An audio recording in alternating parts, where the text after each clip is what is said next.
So, okay, so now we're sort of really on record. So this is actually for posterity. So once we're doing that, I do want to welcome everybody who's coming in, and people are coming in rapidly, as I see, which is really wonderful to see everybody here, and to have Rabbi Haskell Lookstein and Rabbi Joshua Lookstein. This is, I think it's a very, very special evening. I don't think the two of you have ever been interviewed on a personal level. Has that ever happened before? Have you ever done a joint interview of this?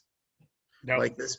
And this could be the last time too. You never know, depending on how. Well, this you first have to do the first time. Then we'll see if it's the last time. So we are at 8:03, which I've sort of put aside as the official time to start.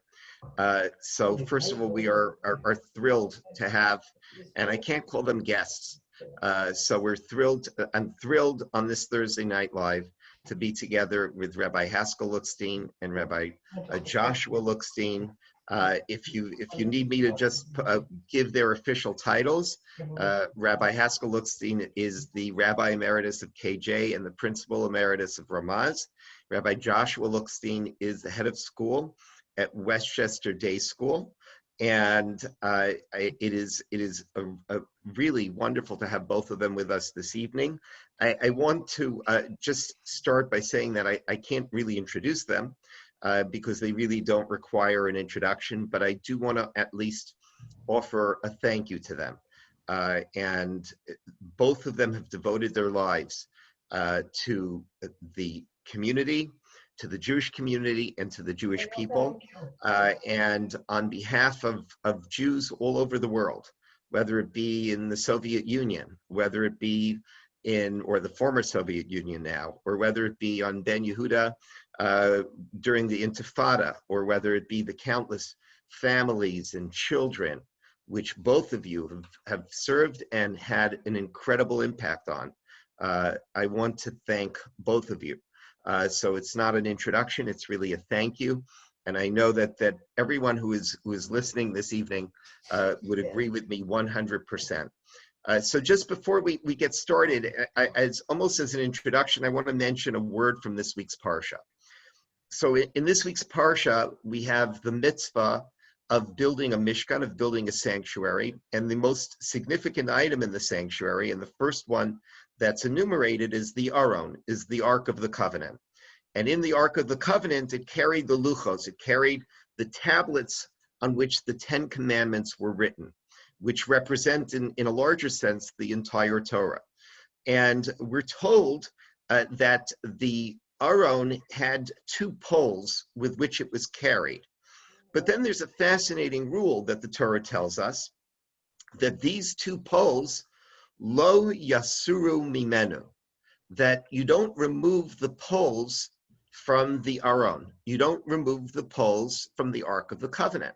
And it's very strange. Why wouldn't you remove the poles? If you're not traveling, if you're camping, and you could be camped in the same spot for 30 plus years, as we know from Rashi. So why on earth can't you remove the poles? And Rav Shamshon Raphael Hirsch says that the lesson actually is to teach us that the Torah always has to be ready to go to another place. We always have to be ready to take the Torah with us to a new place. And that means that if you have to leave one place, and Jews have had to do that in exile very rapidly, the first thing you have to grab is the Torah. And that means when you come to a new place, a place that perhaps no Jew has set foot in before, it is critical to carry the Torah with us. And I mention this because we're looking at everything from the perspective of 2021. But in 1871 or 1872, when the first services were held in KJ, the Upper East Side was not an intuitive place, and not a place that one would imagine would become a Makom Torah, a place of Torah. But it was because of the dedication of many people who decided that they were going to carry the Aron to the Upper East Side, that we now have these remarkable institutions. And I'm delighted, that's for this reason, to really be bringing to you this evening. Like I said, they're not guests, Rabbi Haskell Lookstein and Rabbi Joshua Lookstein, because we can really talk about how the Upper East Side became a place of Torah and what do they remember along the way. And so if I can turn to, I don't know if either of you want to respond to anything before I start asking questions, but you tell if there's any response from both of you to this beginning. Otherwise, we're going to start going to questions. I'm speechless. Good. This is the program's going very well already. So the first thing is I want to talk about memories, because again, this is really about how we got to this point. I mean, the Upper East Side now is very much a Jewish area, and it is a place where you feel very comfortable. You walk up and down the street, and there are many institutions, whether it be kosher establishments, whether it be the Judaica store, whether it be the schools, that you really makes you feel like you're in a place that's comfortable. But Rabbi Haskell Lookstein, if you could share some memories of what the Jewish community of the Upper East Side was like in the 30s and in the 40s and beyond. What was it like being a Jew here during those years? I didn't know anything but this, so I didn't feel deprived. But looking back, I had one religious friend my age. That was the man, the boy who became Dr. Fred Zuckerman, whom you, Rabbi Steinmetz, knew toward the very end of his life. Freddie and I were the only really Shomer Shabbos boys around. He was a year below me in school, behind me in school. Well, that was it. My other friends were not particularly observant. As a matter of fact, one of the friends, who was a classmate of Fred's, on Friday night, when I got bored with my parents' company after dinner, I would sometimes go right across the street to 25 East 86th Street to Elliot Messing's house, because he had one of the first televisions, and he had the Knick game on Friday night, and that's where the son of the rabbi went. When I didn't go to Elliot Messing's house, I went around the corner to the Park Avenue Synagogue and sat in the back and listened to the organ. I loved listening to organ music. But that sort of shows you kind of what life was like. Did I feel deprived? No, I didn't at all. But I sort of had to carry myself, and my parents carried me and my sister. It was the day school that made all the difference here on the Upper East Side, as around the whole modern Orthodox world.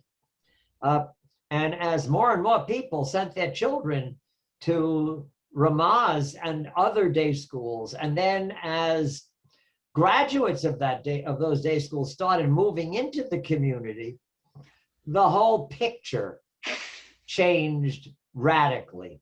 I think I once told you, we had a very active junior congregation in which my uncle Charlie Schlang, my mother's baby brother, there were 4 sisters and Uncle Charlie, who was mesmerizing. He led the junior congregation, and nobody missed a service. You know why?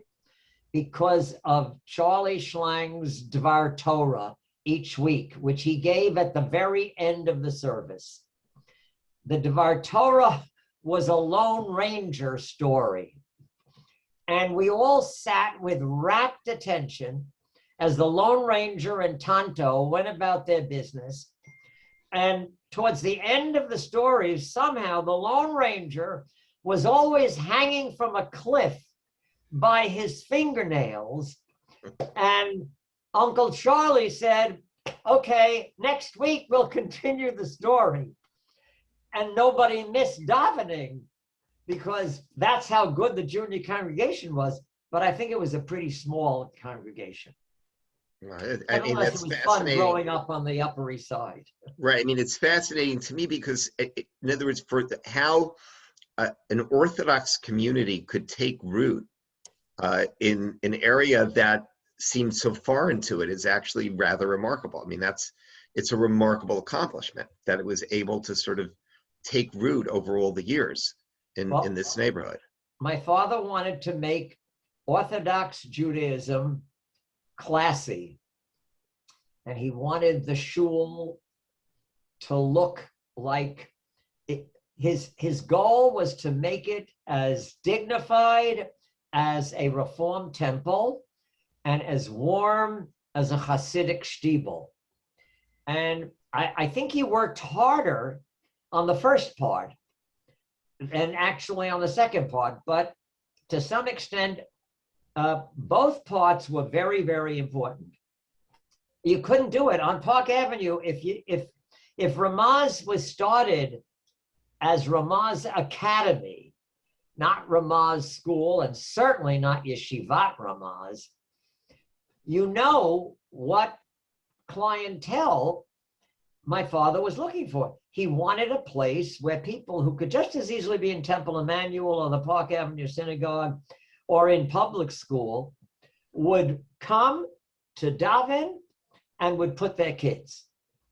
So it had to be the best and also look the best, not schmutzig dick. And you know what he was most fussy about? The chapel.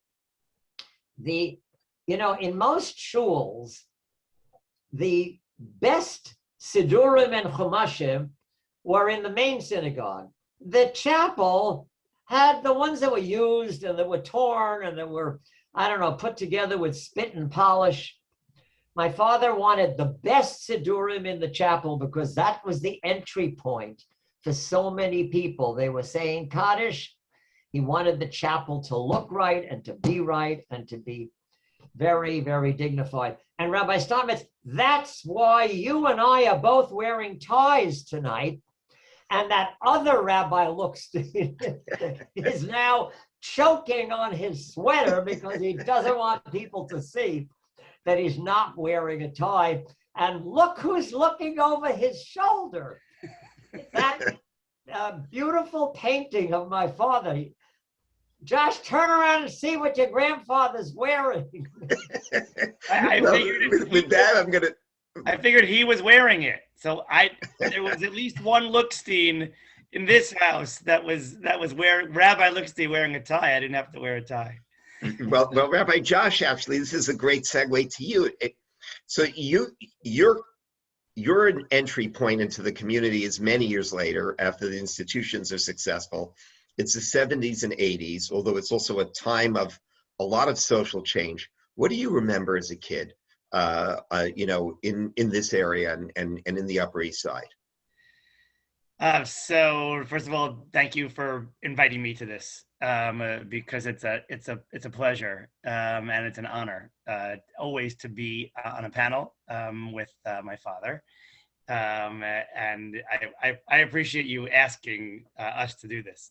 Because it gave me an opportunity. You sent the questions earlier today, and I had such a great time generating answers and sort of really taking a trip down memory lane. The picture behind me, for the last 9 months, it's been a framed puzzle that Georgie and I made. It was our COVID puzzle. 1,000-piece puzzle, and that's what's been behind my backdrop. But I also had this picture somewhere in our house, and so we figured this was an apt time to bring it out and to change the background. I happen to have a picture of my grandmother as well, a painting, and of the Ramaz. So if it's okay, I'm going to shut my camera off periodically, and then when it comes back on, you're going to see a different background of a Ramaz ancestor. It's fascinating listening to my father talk about his one friend who he would go on a Friday night and watch a Knick game, because years later, I had that friend too. It wasn't exactly that I would necessarily go walk over there Friday night, but there were Shabbases, not often, but that I too sort of had that friend. Um, I'm trying to, without mentioning that friend's name, but it's interesting. I would say something similar. Growing up in the 70s and the 80s on the Upper East Side, I too feel like I had still very few observant friends. Certainly my age, but I had more than one, which and I actually have sort of a little bit of a list, because really that's what I started thinking about were my friends. I had one friend who lived very close to us who was observant.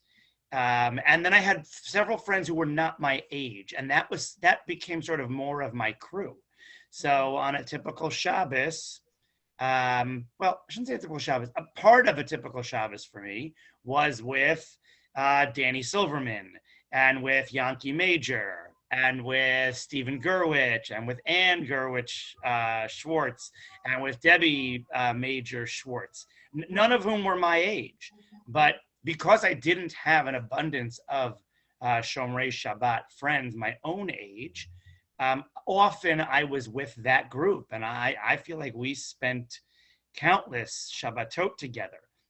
I did have a lot of friends that I spent Shabbos with, and that was sort of one of the unique things, I guess, about sort of our family, that my best friends came to shul on Shabbos morning, and then every Shabbos, lunch, they came to our house. My three best friends, almost every Shabbat. By the way, I had more observant friends. A couple of them lived on the west side, and we didn't necessarily see each other, certainly as younger children, on Shabbat. But that was sort of my crew. It was sort of this group of friends, the friends who would come to our house every Shabbat lunch, and the crew who sort of lived really within walking distance of shul, who I would spend a lot of time with. There were others, and it's interesting to think, like, not listening to my father, I would always say, there were no religious, kids on the Upper East Side when I was growing up. But sort of listening to my father, it was like an embarrassment of riches. If I had 10 people that I could hang out with, or 15, then that was huge. I mean, it's not nothing like it is today, but apparently that was a huge number of people. I just didn't always feel that way.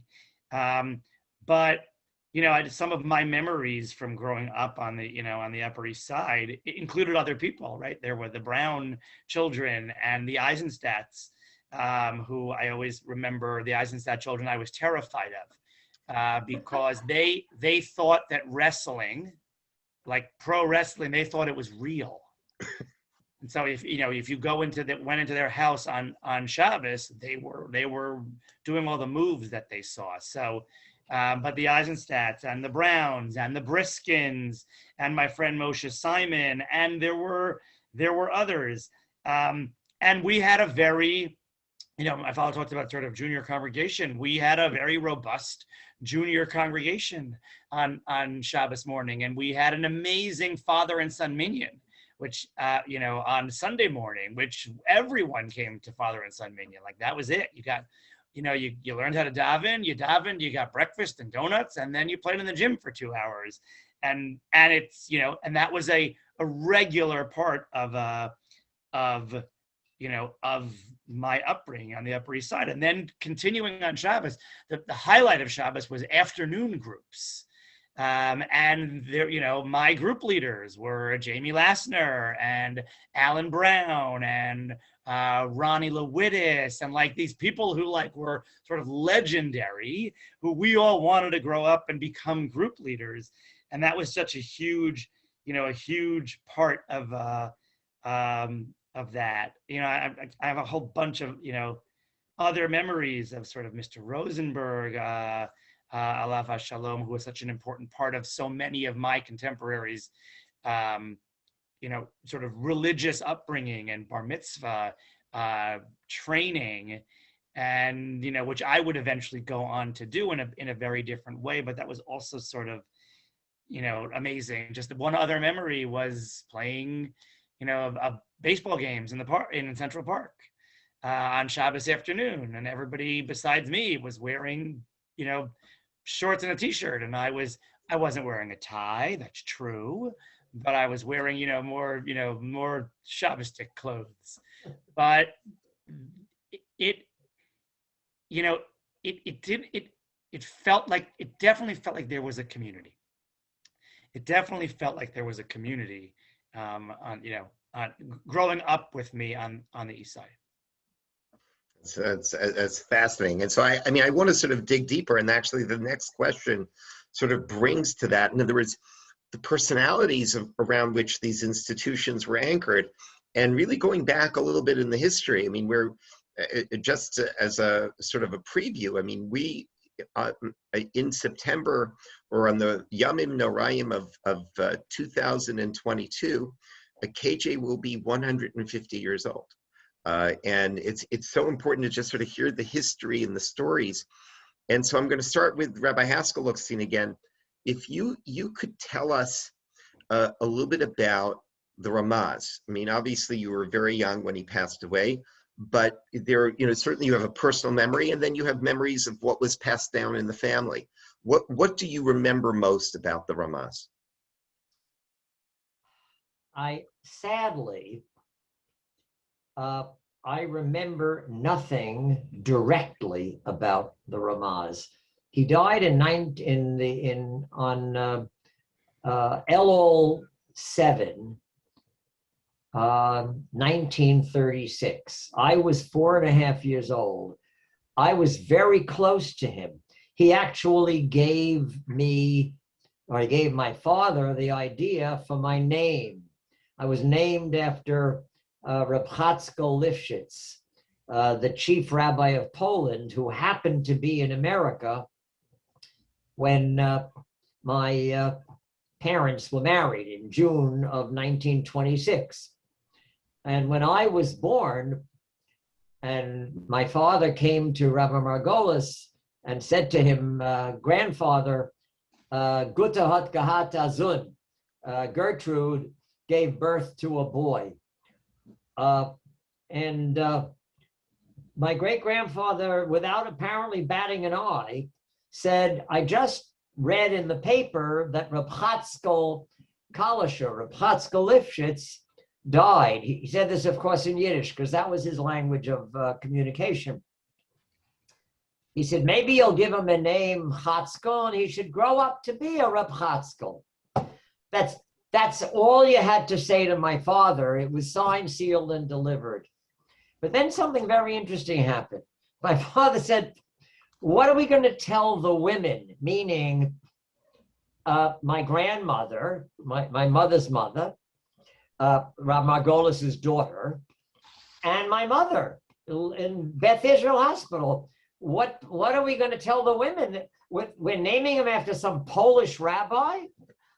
I mean, he happened to have been the chief rabbi of Poland, which was the center of Jewish life in 1932.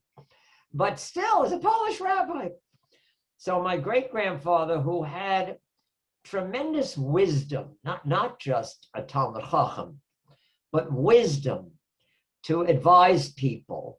And he also had a great sense of humor. So he said, I'll tell you what. He said, I had an uncle whose name was Chatzkel. And your father-in-law, my grandpa Schlang, he had a father. His name was Chatzkel. We'll tell the women we're naming him after them, but you and I will know that he's really being named after a Chatzkel Kalischer. So he had a great sense of humor. He was very practical, very tolerant. He didn't say, when my father said, well, we tell the women, he could have said, we'll tell the women, that's it, finish, nothing to discuss. No, that was not Rabbi Margolis. He had too much respect for people, and he had too much wisdom, and he had a great sense of humor. So there you saw everything. Rabbi Margolis gave KJ shtat, real presence. He was uncrowned the chief rabbi of New York. Everybody came to him for advice, not just the religious, the non-religious too. Sat around his table and presented him with problems, and he would make suggestions to how to resolve problems. I think he made my father a moderate. My father grew up on the Lower East Side and in Bronzeville, East New York. And he was an Agudanik, which meant he wasn't a Zionist in his young years, teens, and he came here at the age of 7. But somehow in his teen years and early 20s, he wasn't a Zionist. He was an Agudanik. And he was a little bit of a rabble-rouser on Frumkeit. He used to tell me that he picketed the stores, the kosher butchers on the Lower East Side because they weren't kosher enough. They were cutting corners. So he was picketing them. I never saw that in my father growing up. On the contrary, my father was always open to all Jews, and certainly not a rabble-rouser. And he was a Zionist all my life. He was a Mizrachist. Rabbi Margolis was a Mizrachist, and I think made my father a real Zionist and opened him up. This old European rabbi who really only spoke Yiddish opened up an American-trained City College graduate, Yeshiva, Rabbi Yitzchak Elchanan Musmach, opened him up to a different kind of tolerance and respect for all Jews and love of all Jews. I think Rabbi Margolis gave him that. And naming the school after the Ramaz was prescient on my father's part because that's what the school became. And I think my great-grandfather, Margolis, whom I don't remember personally, but what I know about him, he would be very, very proud of Ramaz kids today, including the other guests on this panel. Well, that's a perfect segue for Rabbi Joshua. I'm asking you about your grandfather, about Rabbi Joseph Lookstein. And I know you also don't have any direct memories, and it's actually more interesting sometimes to hear what became part of the Masorah, so to speak. What do you remember about him or about his story that sort of sticks in your mind?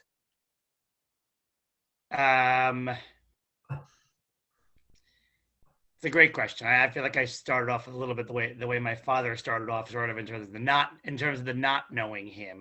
My grandfather died when I was 9. So I always tell people I remember him more as a grandfather than I do as a rabbi. But even as a grandfather, my stories are probably limited. And as you said, and I think also as my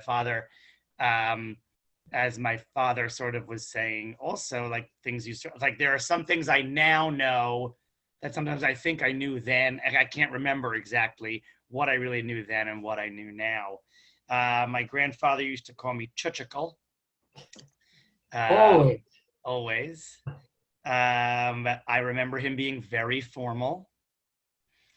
I remember him, I didn't know what it was exactly at the time, but I remember him drinking scotch. Everyone remembers things that are important to them. I mean, it's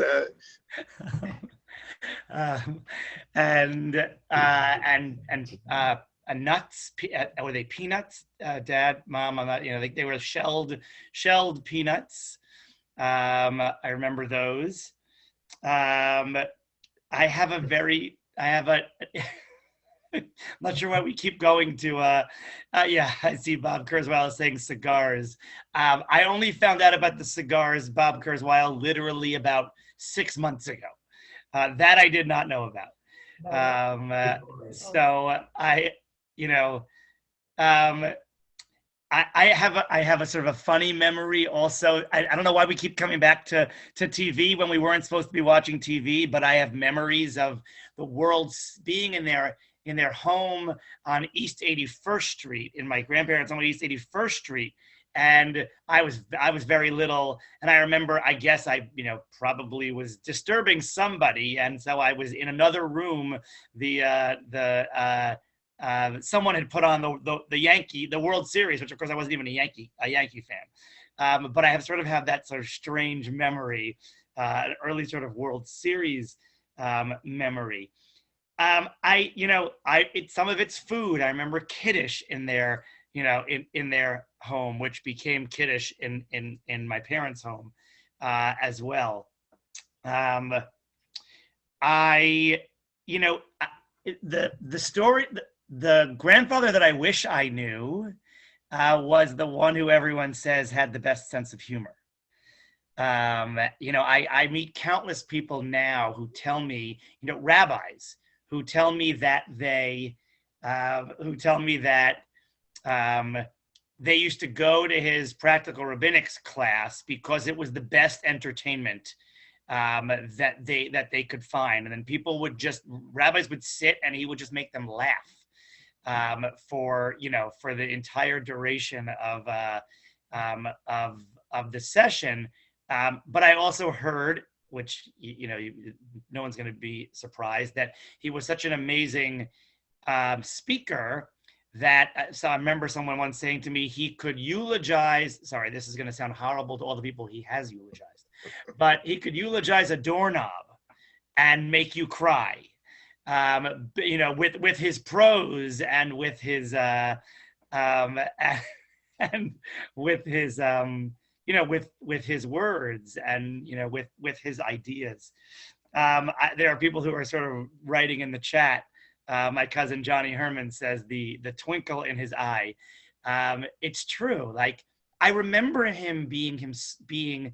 I do have a very sort of strong memory of him being small but large. That's like a very powerful memory. And the other memory I have, and with this I'll sort of finish. I don't know if there are sort of any follow-up questions, but the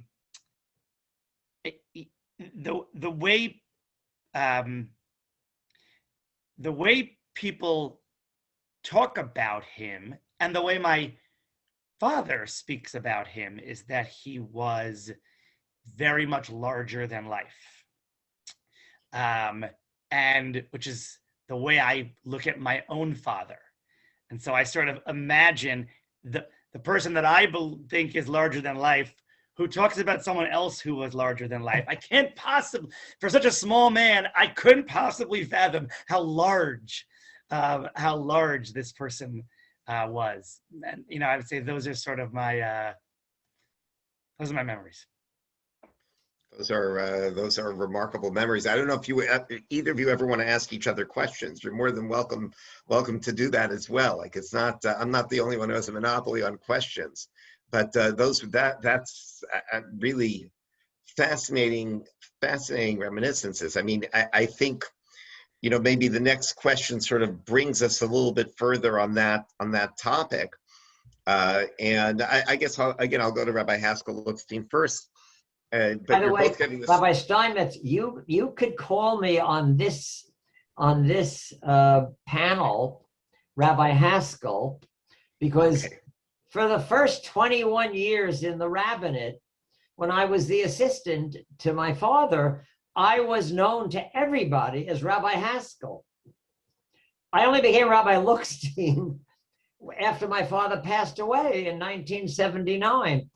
Till then and there are still people who refer to me all the time as Rabbi, like Bini Shalev, Bini Shadovsky, Noam's oldest child. How are you, Rabbi Haskell? I mean, that's the way he knew me from his childhood. So it's not bad, Rabbi Haskell and Rabbi Josh. Not a bad idea. It's more efficient. We save a word on each That's time. Right. That's right. Much more efficient.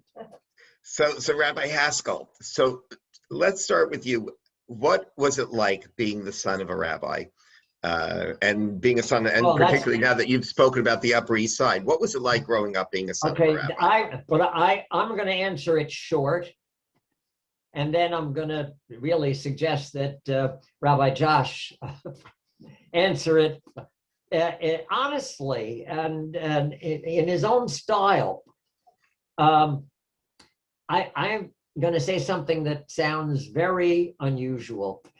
I grew up with what I think was a very normal childhood. I never felt I had to do something because I was the rabbi's son. It doesn't mean that I wasn't overwhelmed by my father's stature. I think I was. I don't remember it exactly, but looking back, I think I was very overwhelmed by it. Well, let me just say it that way. But my recollection is he never told me, Haskell, it's not nice for you to do X, Y, or Z because you're the rabbi's son or you're my son. I was expected to do the right thing because it's the right thing, and not because my yomru hakahal. What are people going to think the rabbi's child is doing? I never heard that from him, nor from my mother. I tried my darndest to do the same thing with my children, and I think Audrey absolutely backed me up on it. I think I was very successful with my daughters. I don't think they felt they had to do something because they're my children, unless it was their idea, but I wasn't communicating it. With my son, it probably was a little bit different. See what he says. What'd you say, Audrey? We'll see what he says. She says, we'll see what he says. I'm going to pass the ball to Josh. Absolutely. I'm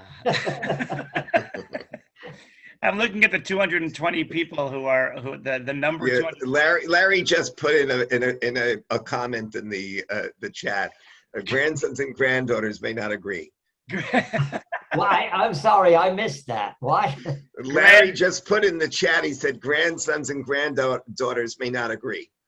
I think this is one of the fun parts of this. By the way, I know that I froze a little while ago, so if I freeze again, I'll get back in on my phone. So you can sort of continue, and I'll get back. I didn't notice you freezing at all. You sounded perfect.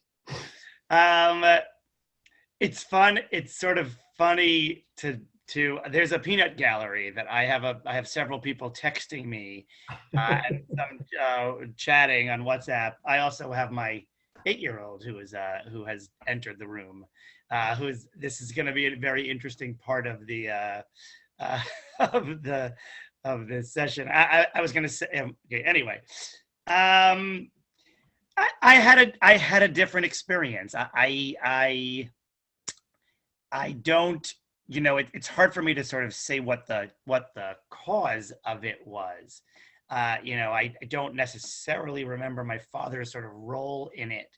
I remember just sort of one of my strongest memories of growing up were people saying to me, what felt like to me every day were, Josh, you can't do that. Your father's the rabbi. Or you can't do that. Your father's the principal. By the way, I want you to know that my daughter says this to me all the time. I mean, she remembers as a young girl saying, her friends telling her, you can't wear pants. You're the rabbi's daughter. So. Yeah, I mean, it was constant. And for me, growing up, like that's, I felt like it put a barrier between me and others.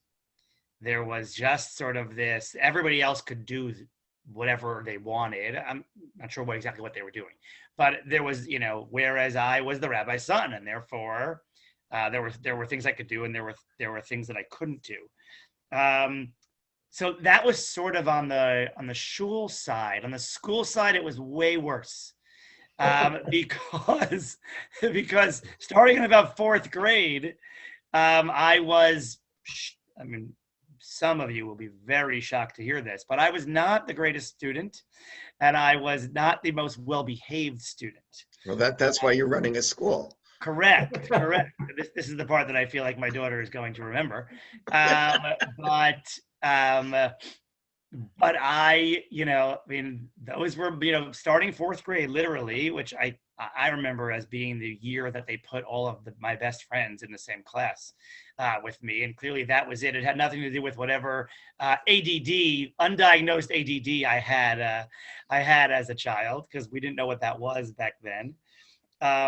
But I couldn't sit still, and I couldn't stop talking. And I had not all teachers. There were some teachers who were sort of, who would never go to the principal and say, your son did this and your son did that. But there were plenty who did. Some of my favorite teachers, Donna Barak. My father would walk into the building and Donna Barak would say, do you know what your son did? She'd say it in Hebrew. As I said, some of my favorite teachers. I remember very clearly in sort of junior high school and early in high school, I was sent almost every day to the principal's office, which of course couldn't be my father. That wasn't going to work. So I was sent to Ira Miller's office. And in Ira Miller's office, I would sit down, and every single time the conversation would begin the same way. I would say to him, it wasn't me. It was never me. Or at least that's the way I perceived it back then. It was always me in hindsight. But that was, so in school, it sort of academically, I guess there was that. And then in shul, it was that sort of religious. It was getting back to sort of what I said before. You're the rabbi's son, and you have to sort of behave a certain way. I would say that was more, and I also feel like I myself sort of, I'm not exactly sure if it was sort of a rebellion, but I do think, we had so many. One of the perks of growing up as the rabbi's son on the Upper East Side is the number of, there's no other way to say this, like important people who came through our home and who were at our home for Friday night dinner, ambassadors, just significant, I mean, the most important people in the international Jewish community came to our home. And I was young, but I also could not appreciate it. Like, I didn't want to have anything to do with it. So I believe my sisters probably, I believe my sisters benefited more and appreciated more. And by the way, could tell way more stories than I could, because they have better memories than I do. But I sort of look back on it now and think, oh my goodness, all of the people that I was exposed to as a benefit, as an amazing perk of being the rabbi's son, that I sort of wish now I had the opportunity to go back to and be able to sit in their presence and learn from them and grow myself as a global citizen and as a part of the Jewish community. Rabbi Steinmetz, I want to throw in one interesting note. When Josh was born, so he was the son after 3 daughters. And I always say, you know what? The most important thing is our 3 daughters. Sons are okay, but there's nothing like daughters. And I believe that's true. But nevertheless, a son after 3 daughters is something pretty special, especially the only one who can carry the name of the family. Because as it turned out, it was only through me that the name Lookstein could continue. And that required a son. So it was really, really important. But I do remember getting up at Josh's bris and speaking briefly before my father spoke and saying, Baruch Hashem, we're so grateful that we have a healthy baby and that my wife is healthy and that we have a son after 3 daughters. Will you please help us to raise him in a normal way, just being a good kid? I remember saying that. And then I remember my father standing up and speaking, and in the course of his speech, saying, when I saw little Josh at that bris on the front platform of the congregation, I could only see the next generation of Lookstein on the bima of KJ. I looked at Audrey, and then I looked at my aunt and uncle, who were very psychologically sensitive, Hilda and Bernard Fishman, Aleichem Hashalom. And I sort of threw my hands up and said, whatever we're trying to do, I don't know if it can work because of this. Anyway, it's one of my most clear memories of Rabbi Josh's life. And to the extent that he had pressure, I think that pressure was basically not created by his mother, and certainly not by his mother, and not really by his father either. But people are people. And they must have said to him any number of times as he was growing up, are you going to be someday, you take your father's position or whatever it is. And thank God he's doing a great job as the head of school of the Westchester Day School, and genuinely beloved. And Baruch Hashem, Baruch Hashem, Baruch Hashem. Rabbi Steinmetz, it's You get equal time, absolutely. No, it's interesting that even for me, that I immediately sort of went to the difficulties rather than the perks, which I sort of ended with in terms of the people who came through our home. But there were some really fun perks. There were baseball games. There were tickets that people used to give my father. Great seats to Met games and to going with the Browns to the Giants games, and going we went to the Super Bowl in 2001, I believe. It was a terrible game. It was a horrible game, but it was okay.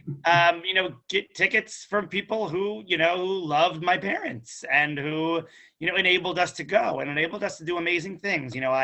I spent 2 years in Israel, and I would have completely wasted away were it not for all of the KJ and Ramaz families who came to Israel, who would frequently come to Israel and take me out to restaurants and take me out to the King David buffet. And were it not for those people, I would have literally come back, 70 pounds instead of 80 pounds as a 19-year-old. And I think also, I think it's super important to say that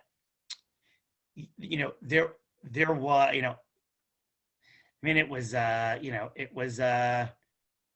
it was a family business, and I was the boss's son, and everyone loved the boss, and therefore everyone loved me. And there was I remember, I wouldn't have thought about it this way then, but there was I was a beneficiary of a huge amount of love from, and completely embraced by hundreds of people who became my extended family.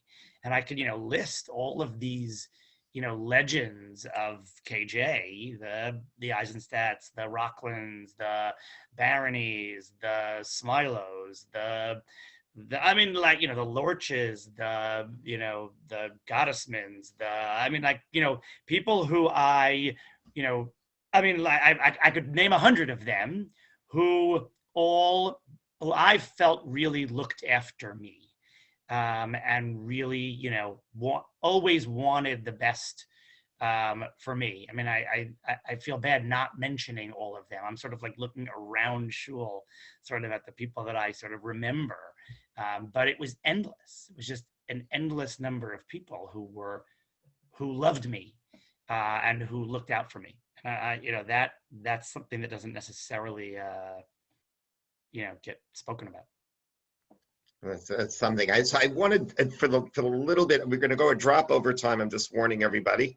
But for the last two things I want to talk about one is going to be more of sort of philosophy, and that is, what do you see as being unique about KJ and Ramaz? What does it do differently, and how has it shaped both of your careers? So, Rabbi Haskell, what if you had to sort of put it into a sentence or two, what do these two institutions do differently, and how has it shaped you in terms of the type of rabbi that you are?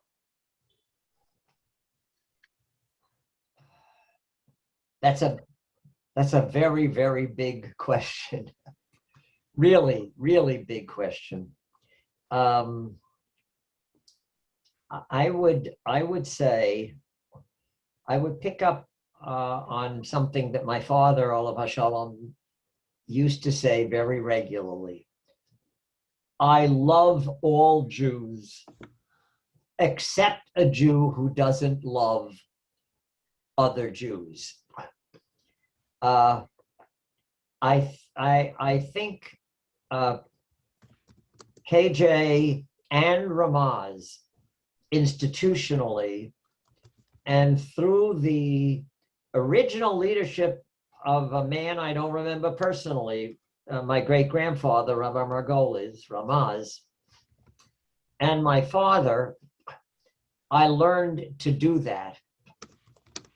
And it's one of the reasons that I love a rabbi in Israel by the name of Rab Shlomo Chaim HaKohen Aviner, who is known to many people as a very right-wing religious Zionist. I love him for his two fundamental principles that underlie everything he says and does and writes. Number one, uncompromising Ahavat Yisrael, love of all Jews, and as he puts it, especially loving Jews who don't agree with you, because it's really not a trick to love the Jews with whom you agree. The trick is to love the Jews with whom you do not agree. That's number one. And number two, the phrase from Vayikra Rabbah, which is on the front wall of the lower school building, Ramaz, KJ building, and across the street in the middle school, Derech Eretz Kodmo LaTorah. First, you have to be a Bal Derech Eretz, and then you can be a Torah person. First, you have to be a mensch, and then you can be a tzaddik. It's important to be a tzaddik, but not until you've already been a mensch. And a tzaddik without menschlichkeit, it's not really worth very much at all. So I think those are the two things that these institutions and my father and my great-grandfather gave me. And it made me sensitive to a person like Rav Aviner. And the other thing, frankly, is when Rabbi Louis Bernstein called me just after Pesach of 1972 and said to me, Hacky, I want you to go to the Soviet Union for Sukkot and represent the RCA there and do what I did, because Rabbi Louis Bernstein, Olav Shalom, had done it. And that changed our lives. And in many respects, it changed the lives of two institutions. We became so active and involved in Jewish history and Jewish life in a way in which we hadn't quite been that active before. That Bernard Fishman, whom I referenced in my talking about what I said when Rabbi Josh was born, told me before we left, he took me aside a couple of weeks before and said, Hack, I was 40 years old at the time, make the most of this mission because it could change your life.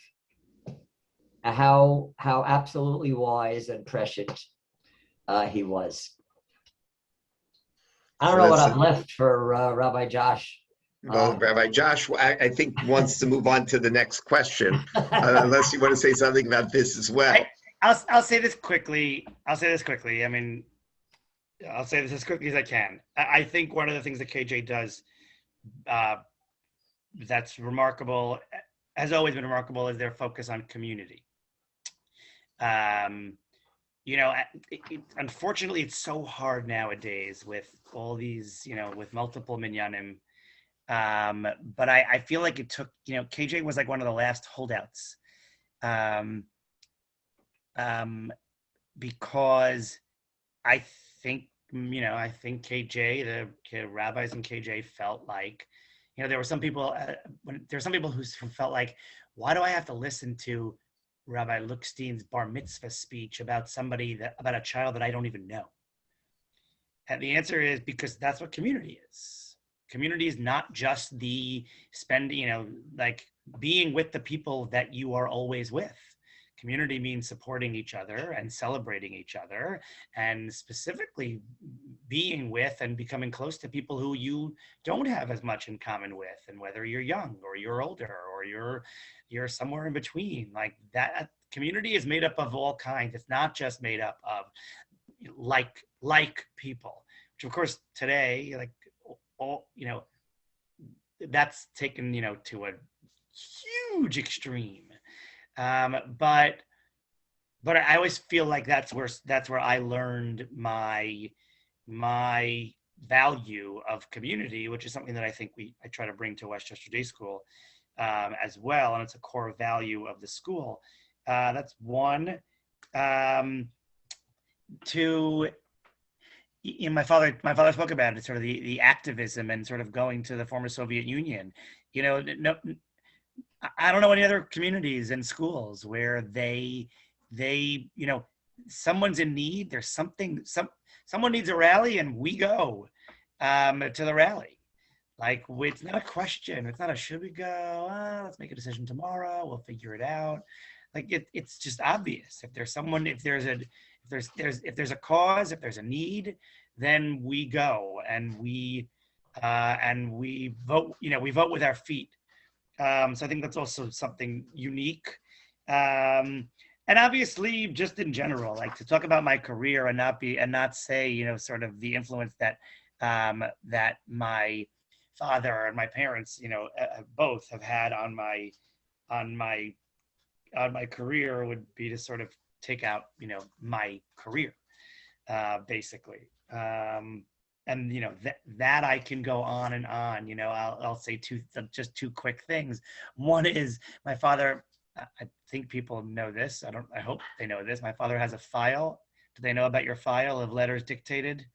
Or am I not supposed to tell anybody that? No, it's okay. You can tell. Nobody knows about it except for Dina and Florence, Aleha Hashalom. It's perfectly all right because nobody's ever going to see that file. Okay, I won't talk about the file exactly, but there are. President Lincoln had a very similar file, but not sent. Right, President Lincoln had a drawer for those letters. There are times when someone does something and I feel like it was very wrong, whether I feel like it wronged me personally. But there are times when I want to respond and I don't. And I've written a couple of those letters that I'm not sending. But it's because I feel like I try to do what my father does, which is get into that person's shoes and try to figure out what's motivating them and try to, to depersonalize it and think more about what's going on in that person's life. I think that's something that has served me very well. And I think finally, and this Georgie makes fun of me a lot about this, but my view of the rabbinate is when someone is sick, you go to the hospital. When someone passes away, you go to the funeral. When someone passes away, you go to Shiva. I still try to do that. I do draw the line about going to visit Westchester Day School mothers who have just given birth. I don't believe they want me in their hospital room. But it's my instinct. Like that, I'm a rabbi. Like that's what rabbis do. And I don't actually think that's what heads of school rabbis do. It's just that growing up, I didn't know the difference between the head of school, Rabbi Lookstein, and the shul rabbi, Rabbi Lookstein. I just assumed that's what you did as a rabbi. And I also think that's definitely something that shaped my career. Again, I could really talk about for hours. But we're going a drop over time, but we're only doing one extra overtime question, and I'm going to actually start with Rabbi Josh on this, and then we'll go to Rabbi Haskell. What is the most inspiring memory or memories of your career? I feel bad for everybody who needs to go because No, that's okay. They're staying around. It's not like a dismissal here. Don't worry. They can leave. They can leave whatever they want. I enjoyed this, and I'm going to reference things that people do. That I'm not going to explain if you were not there. I apologize, but just some things that I remember just because your question sort of jogged my memory. Sitting in my grandfather's, in Rabbi Joseph H. Lookstein's seat in KJ was sort of always a mind-blowing experience and something that I now think about, like, oh my goodness, how could I have actually sat there?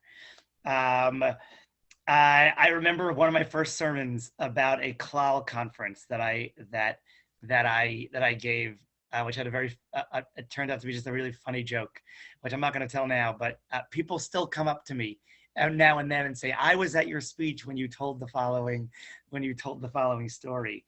Rosh Hashanah and Yom Kippur after 9/11 was a particularly memorable and unfortunately inspirational time.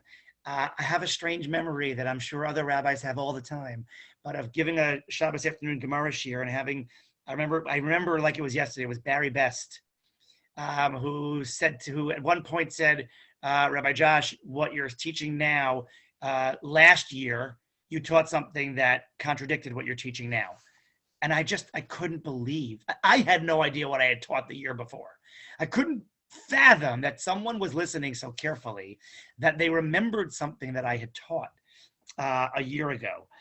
I remember giving a eulogy for I believe it was Sam Borenstein in the middle of a raging migraine and finishing, going into the men's room at Plaza and collapsing. At Riverside. Oh, at Riverside and collapsing because I was in such the throes, but felt like I remember saying to Josh Sipis, I may need you to give this eulogy. I may not be able to do it. That was just the intensity sort of. It was one of the greatest eulogies I have ever seen. I used to give it out every year in my homiletics class.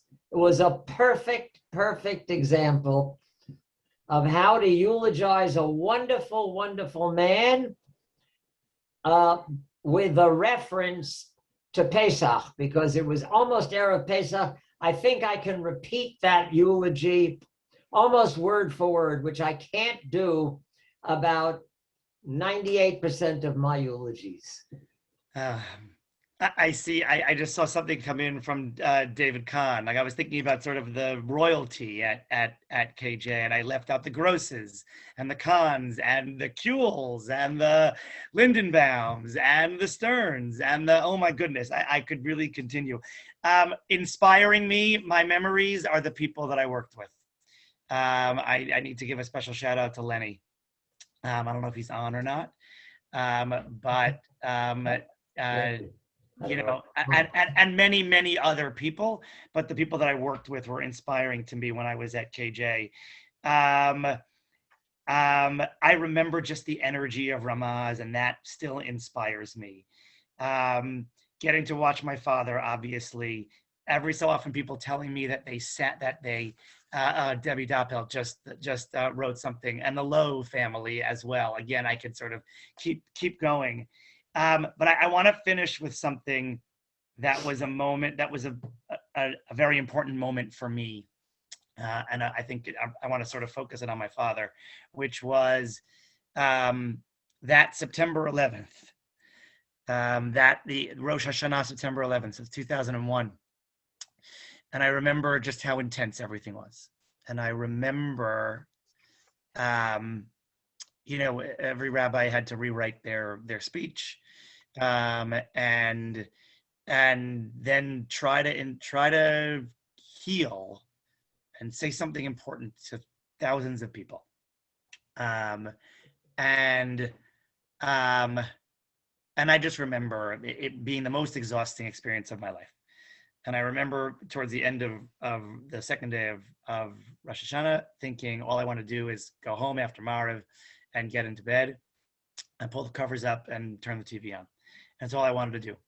And I'm in the office, I'm taking off my kittel, and my father comes into the office, he finds me in the office, he hands me a piece of paper, and he says, a friend of so-and-so, I remember who so-and-so was, a friend of a member of the shul passed away, and they have nobody to do the funeral. I have something that I have to do tomorrow, otherwise I would do it.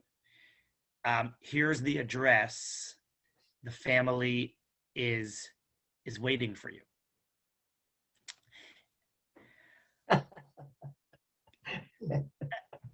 and he hands it to me, and then he sort of walks away. He goes down to his office to do whatever else he was going to have to do. And I just remember thinking, I just remember, to say that it didn't register that someone had died would be like an understatement. Like I almost like didn't hear that part.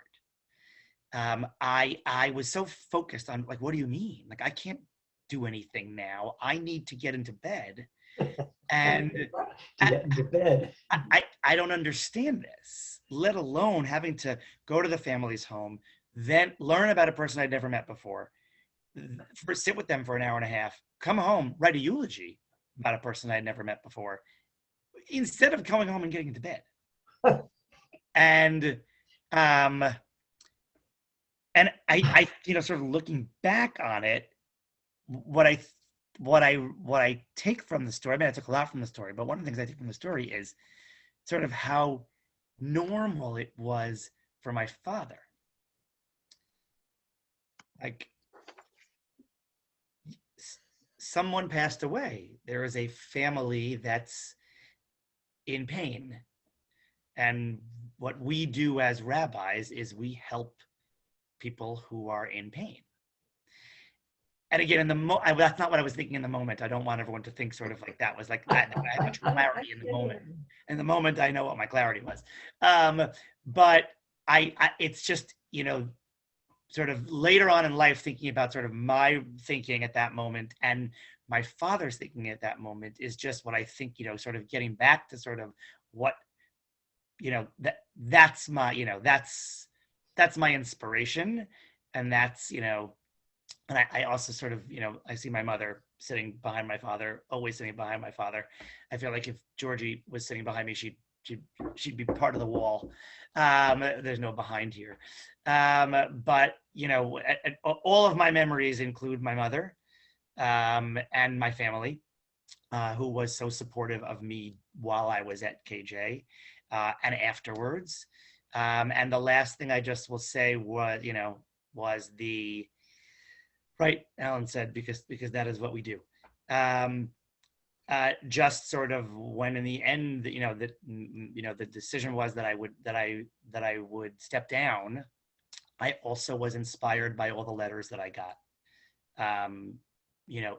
From the same people who loved me as a child, in terms of supporting my decision, and supporting me then and to this day, as sort of my, all of those. I'm sure I could come up with 8 billion more memories, but those are the ones that I jotted down. I'm sorry for taking so long.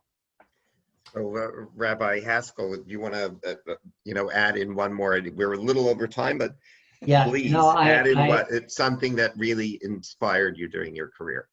Well, I don't really want to answer that. I'm very conscious of the time now. I loved listening to my son's reflections and memories. There was one little thing there that reflects so well on him. He was talking about the file that I have of letters dictated but not sent. I actually learned to create that file from my father, who had such a file.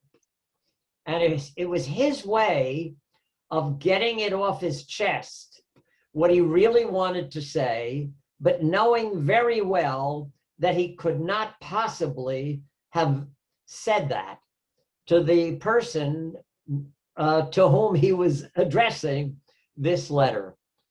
And I guess I have the same thing.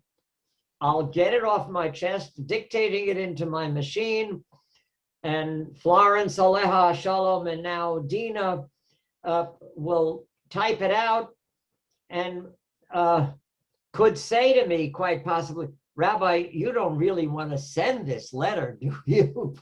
And the answer, of course, is no, I don't want to send the letter. I had to get it off.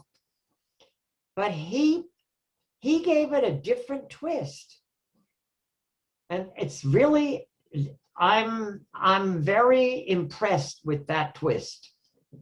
I'm actually going to try to do it. He said, what really I was doing was saying, I can't send this letter. I have to put myself in the shoes of the person to whom I'm sending the letter and try to understand that person's feelings. That's not what I had in mind at all. I was lahashmid la'rogul le'abed. I was furious. And I wasn't saying, don't judge another human being until you stand in his shoes.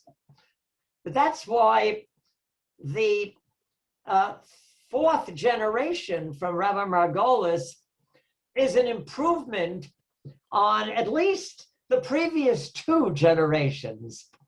And that's very inspiring to me. And the last thing I want to say is I feel so blessed to have Audrey sitting behind me, not just in this wonderful experience of down memory lane, but really in almost 62 years of my rabbinate and my profession, none of which would have really been possible without her. And I am convinced that the same thing is true of Rabbi Josh, who, and I'm going to quote myself, at the age of 40, when he got married in a most memorable ceremony with the shul packed, not because of Audrey and me, but because of him. and his bride, I said at the end of my wedding talk, Josh, you almost scared your mother and me half to death, but Georgie was worth waiting for. And Baruch Hashem, that's exactly what has happened. And it has a lot to do with the great sipuk nefesh, satisfaction and fulfillment that Rabbi Josh has in Westchester Day School, and that his mother and I have in huge nachas from the two of them and their family and what's going on in that community. And that's the most inspiring thing I can think of right now. That's wonderful. Well, there's already been a request for a repeat performance, although I've been asked to add. They want perhaps to have Mindy and Debbie and Shira on next time. So we'll see. We will certainly come back at some point, without a question, with or without Zoom. This was an exceptionally rewarding evening for everyone, and you know, Josh, you're seeing the chat fly by. You know, I can't even keep focused on it. There's so many comments. People have really loved this evening. They felt the warmth that both of you have brought to this evening, and they felt inspired by, you know, an institution is a big name, but an institution ultimately is people. And what the two of you and your family have brought to the East Side is absolutely remarkable, and it has touched thousands upon thousands of people. And so, Rabbi Steinmetz, I think that Josh and I want to thank you for initiating this whole idea, which both of us so loved, and to which the community has responded so nicely, because it was great of you to have conceived of this and carried it off as beautifully as you have. Yeah, it's been a great evening, and Audrey, it's great to see you as well. And we'll definitely find another opportunity. And I don't know how to capture all of the chats, because there's been like dozens and dozens of comments, but we will certainly figure out a way to do this again. So thank you both. It's really been a wonderful, wonderful evening. Thank you. Shikoach.